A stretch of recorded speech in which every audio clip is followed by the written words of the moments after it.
اللہ رب محمد صلی اللہ علیہ وسلم نحن عباد محمد صلی اللہ علیہ وسلم اللہم رب اشرح لی صدری ویسر لی امری واحلل عقدۃ من لسانی یفقہوا قولی اللہم رب یسر ولا تعسر وتمم بالخیر اللہم افتح علینا حکمتک وانشر علینا رحمتک یا ذا الجلال والاکرام۔ بسم اللہ الرحمن الرحیم۔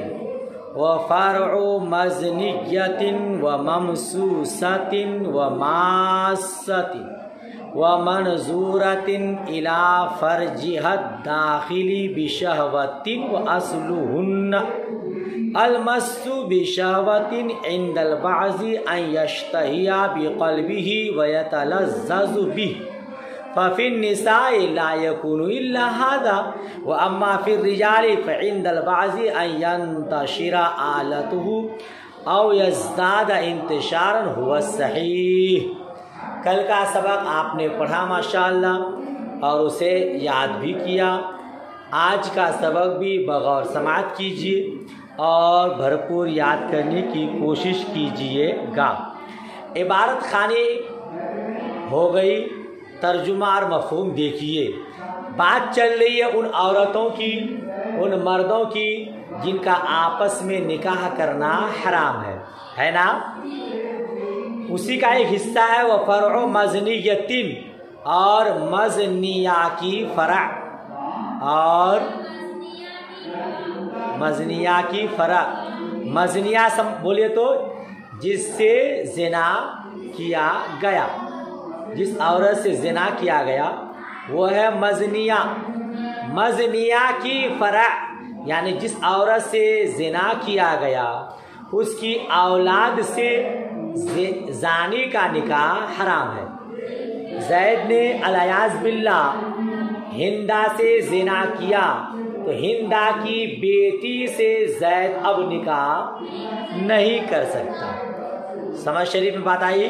وہ ممسوسۃ، اور ممسوسہ کی فرع، اور ممسوسہ کی فرع یعنی جس عورت کو مرد نے شہوت کے ساتھ چھوا، جس عورت کو مرد نے شہوت کے ساتھ چھوا۔ شہوت کے ساتھ چھونے کا مطلب عورت کو برہنہ اس نے چھوا اور اس کے اندر شہوت آئی، اب اس عورت کی بیٹی سے وہ شادی، وماسۃ، اور ماسۃ کا مطلب جس عورت نے مرد کو شہوت کے ساتھ چھوا اس کو کہتے ہیں ماسہ۔ ہندا نے زید کو برہنہ ہو کر چھوا، اس کے دل میں شہوت پیدا ہوئی تو اب ہندا زید کے بیٹا سے نکاح نہیں کر سکتی۔ سمجھ شریف میں بات آئی؟ نیچے لکھا وَقَذَا نَاظِرَةٌ إِلَىٰ ذَكَرِهِ بِشَهْوَةٍ، اسی طرح عورت نے محترم کے ذکر کی طرف شہوت کے ساتھ دیکھا، اس کے دل میں خواہش پیدا ہوئی تو اب وہ عورت زید کے بیٹا سے، زید کے پوتا سے نکاح نہیں کر سکتی۔ وَمَنْظُورَةٍ إِلَىٰ فَرْجِهَا الدَّاخِلِ بِشَهْوَةٍ، اور جس عورت کے فرج داخل کی طرف شہوت کے ساتھ دیکھا گیا، جس عورت کے فرج داخل کی طرف شہوت کے ساتھ دیکھا گیا اس عورت سے شادی نہیں کر سکتا۔ زید نے ہندا کے فرج داخل کو شہوت کی نظر سے دیکھا، اب زید چاہتا ہے کہ ہندا کی بیٹی سے میں نکاح کروں تو نہیں کر سکتا۔ سمجھ شریف میں بات آئی؟ وَأَصْلُهُنَّ، اور ان کی اصلیں، اور ان کی جس طرح مزنیہ کی فرع، ممسوسہ کی فرع، ماسہ کی فرع منظورت الی فرج داخل کی فرع سے نکاح حرام ہے، اسی طرح ان کی اصلوں سے بھی نکاح حرام ہے۔ زید نے، بغور سنیے گا، زید نے ہندا سے زنا کیا، اللہ کی پناہ ہندا کی ماں سے زید نکاح نہیں کر سکتا۔ سمجھ شریف میں بات آئی؟ اسی طرح آپ سب کو قیاس کر لیجئے۔ ماسا، عورت نے زید کو شہوت سے چھوا، تو اب ہندا زید کے اصول و فروع سے نکاح نہیں کر سکتا۔ اصل کا مطلب اوپر والے اور فرع کا مطلب نیچے والے۔ سمجھ شریف بات آئی؟ اب شہوت کے ساتھ چھونے کا کیا معنی، اس کا کیا مطلب، اس کو بیان کر رہے ہیں۔ المسو بشہوت عند البعض ان یشتہی بقلبی ویتلذذ بی، شہوت کے ساتھ چھونے کا معنی، شہوت کے ساتھ چھونا بعض حضرات کے نزدیک یہ ہے کہ دل میں خواہش ہو، دل میں آواز آ رہی ہے آپ لوگوں کو، میری آواز آ رہی ہے؟ بہت کم آ رہی ہے تو بولنا چاہیے نا۔ اب آ رہی ہے جی؟ ہاں تو سنیے دھیان سے۔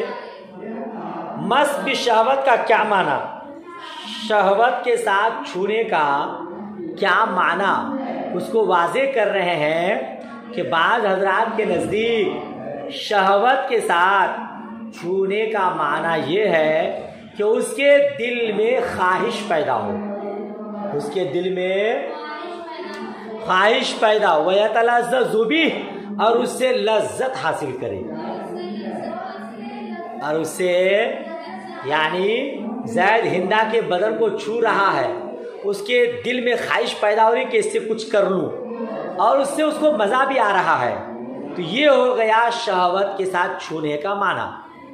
عورت نے زید کو چھوا، یعنی عورت زید کے بدن کو بغیر کسی کپڑے کے حائل کے چھو رہی ہے، اس کے دل میں خواہش ہو رہی کہ اس کے ساتھ کچھ کر لوں، اور اس کو چھونے میں مزہ بھی آ رہا ہے، یہ شہوت کے ساتھ چھونا ہے۔ اب زید ہندا کے اصول و فروع سے، ہندا زید کے اصول و فروع سے نکاح نہیں کر سکتے۔ سمجھ شریف بات آئی؟ فَفِي النِّسَاءِ لَا يَكُونُ إِلَّا هَذَا، تو عورتوں میں نہیں ہوگا مگر یہی، عورتوں میں نہیں ہوگا مگر یہی۔ کیا مطلب؟ عورت کے دل میں خالی یہی ہوگا، خواہش پیدا ہوگی اور اس کو مزہ آئے گا، اور اس کو مزہ آئے گا۔ وَأَمَّا فِي الرِّجَالِ فَعِنْدَ الْبَعْضِ أَنْ يَنْتَشِرَ عَلَتُهُ، لیکن مردوں میں تو بعض حضرات کے نزدیک یہ ہے کہ اس کا آلہ منتشر ہو جائے، اس کا آلہ تناسل ذکر شریف منتشر ہو جائے، او یزداد انتشارا، یا اس کا انتشار بڑھ جائے۔ زید نے ہندا کو چھوا، اس کے دل میں خواہش ہوئی، اس کا آلہ تناسل منتشر ہو گیا، تو اب یہ سمجھا جائے گا کہ یہ شہوت کے ساتھ چھوا، یا پہلے سے انتشار تھا لیکن جب زید نے ہندا کو چھوا تو اور بھی بڑھ گیا، تب سمجھا جائے گا کہ زید نے شہوت کے ساتھ چھوا۔ تو عورت کے دل میں خالی خواہش ہوگی، اس کو مزہ آئے گا بس، لیکن مردوں میں یہ بات اور زیادہ ہوگی کہ خواہش بھی ہوگی، لذت بھی پائے گا، اور اعلی تناسل منتشر بھی ہو جائے گا۔ ہوا صحیح، یہی صحیح ہے، یہی تعریف صحیح ہے کہ اس کا اعلیٰ منتشر ہو جائے یا اس کا انتشار بڑھ جائے۔ بہرحال یہ مسئلہ آپ نے پڑھا، تو ایسی عورتوں سے زید کا یا زید سے ایسی عورت کا نکاح درست نہیں ہے، ٹھیک ہے نا؟ ترجمہ ہوا، مفہوم ہوا؟ یاد رکھیے گا، اسی کو کہتے ہیں حرمت مساہرت۔ کیا کہتے ہیں؟ حرمت مساہرت۔ اس بارے میں ائمہ مجتہدین کا اختلاف ہے کہ زنا سے حرمت مساہرت ثابت ہوتی ہے یا نہیں۔ یاد رکھیے گا یہ 4 قسم کی حرام عورتیں ہیں جن سے نکاح کرنا حرام ہے۔ وطی کرنے والی کی حرمت موتوا کے اصول و فروع پر، زید نے ہندا کو شادی کیا، ہندا سے وطی کیا، تو ہندا کے اصول و فروع زید پر حرام، جانتے ہیں نا؟ باپ پر بیٹی اور ساس سب حرام ہے نا۔ زید نے ہندا سے وطی کیا شادی کے بعد، تو اب ہندا کی ماں، ہندا کی نانی زید پر حرام، اسی طرح ہندا کی بیٹی پوتی زید پر، اسی کو کہتے ہیں حرمت مساہرت۔ سمجھ شریف میں بات آئی۔ اور ایک ہے کیا کہتے ہیں اصول و فروع حرام ہوگی موتوا کی حرمت، تو وطی کرنے والے پر موتوا کے اصول و فروع حرام ہوتے ہیں، ہے نا؟ لہذا ائمہ مجتہدین نے کہا کہ حرمت مساہرت اس سے ثابت ہوتی ہے۔ تو جس طرح وطی کرنے سے حرمت مساہرت ثابت ہوتی ہے، زنا کرنے سے بھی حرمت مساہرت ثابت ہو جاتی ہے۔ سمجھ شریف میں بات آئی۔ اور ایک گروہ نے اس کا انکار کیا، ایک جماعت کا کہنا ہے کہ اس سے زنا سے حرمت مساہرت ثابت نہیں ہوتی ہے۔ ہم احناف کا، ہمارے اصحاب کا یہ کہنا ہے کہ حرمت مساہرت ثابت ہو جاتی ہے۔ یہی قول حضرت عمر فاروق اعظم، حضرت عبداللہ ابن عباس، حضرت عبداللہ ابن مسعود رضی اللہ تعالی عنہم کا بھی ہے کہ وطی سے حرمت مساہرت ثابت ہوتی ہے، لہذا زنا سے بھی حرمت مساہرت ثابت ہو جاتی ہے۔ حرمت مساہرت کا معنی سمجھے نا، یعنی اس کے اصول و فروع ایک دوسرے پر حرام، زید پر ہندا کے اصول و فروع حرام، ہندا پر زید کے اصول و فروع حرام۔ حضرت امام مالک کا بھی ایک قول یہی ہے، امام احمد کا بھی یہی ایک مذہب ہے، یہی مذہب ہے کہ حرمت مساہرت ثابت ہو جاتی۔ آپ نے نور الانوار میں پڑھا، آپ نے نور الانوار میں پڑھا کہ مزنیہ کی ماں زانی پر حرام ہے، جس طرح موتوا کی ماں واتی پر حرام ہے نا؟ تو کیوں حرام ہو جاتا ہے؟ جزئیت اور بعضیت کے سبب سے، یعنی زید اور ہندا کے درمیان نکاح ہوا، اب اس سے بیٹا بیٹی پیدا ہوں گے تو اولاد ماں باپ پر حرام ہوتے ہیں، اسی کے وسیلے سے ماں باپ بھی ایک دوسرے پر حرام ہونا چاہیے، لیکن ضرورتاً حلال قرار دیا ہے، لہذا جہاں ضرورت ہے وہاں حلال ہے۔ زید ہندا سے نکاح کیا، ہندا سے بیٹی پیدا ہوئی، جزئیت ثابت ہوئی، اگر ہندا زید پر حرام ہو جائے تو پھر معاملہ آگے بڑھے گا ہی نہیں، ٹھیک ہے نا؟ تو یہاں ضرورت ہے، اسی لیے نسل انسانی کی بڑھوتری کے لیے زید کو ہندا سے وطی کرنا حرام ہے، لیکن زنا میں یہ بات نہیں پائی جاتی، لہذا زنا اگر کسی سے کر لیا تو اس کے اصول و فروع پر حرام رہیں گے۔ پوری بات سمجھ شریف میں آ گئی۔ تو جس طرح وطی کرنے سے موتوا کے اصول و فروع حرام، اسی طرح زنا کرنے سے مزنیہ کے اصول و فروع زانی پر حرام، زنا نہیں کیا خالی شہوت کے ساتھ چھوا تب بھی حرام، اس کے فرج داخل کو دیکھا اندرونی شرمگاہ کو تب بھی حرام۔ بات ختم ہوئی، آگے دیکھیے۔ وما دونا 9 سنین، وما دونا 9 سنین لیست بمشتہات وبہ یفتا، جو 9 سال سے کم کی عمر والی ہو۔ وما دونا 9 سنین کے نیچے لکھا ایل بنت التی سن اقل من 9، یعنی وہ بچی، وہ لڑکی جس کی عمر 9 سال سے کم ہو۔ تو 9 سال سے کم کی لڑکی مشتہات نہیں ہے، سمجھ میں آیا؟